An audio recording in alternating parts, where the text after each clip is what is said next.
প্রত্যেকটা ধাপে ধাপে তারা আমাদের সাথে প্রতারণা শুরু করেছে। পদ্মায় যদি পানি না থাকে ওই খাল খনন করে আমার লাভ কি হবে?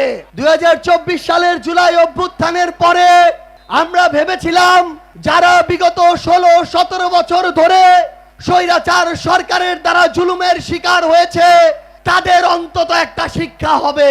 কিন্তু আমরা দেখলাম যে একটা অভ্যুত্থানের পরে হাজারের অধিক মানুষের জীবন দেওয়ার পরে যারা নতুন করে এই বাংলাদেশে ক্ষমতায় আসলো 3 মাস যেতে না যেতেই তারা প্রমাণ করে দিল যে যত নির্যাতন হোক, যত জুলুম হোক, ক্ষমতার চেয়ে তাদের কাছে কোনোদিন দেশ বড় হইতে পারে না।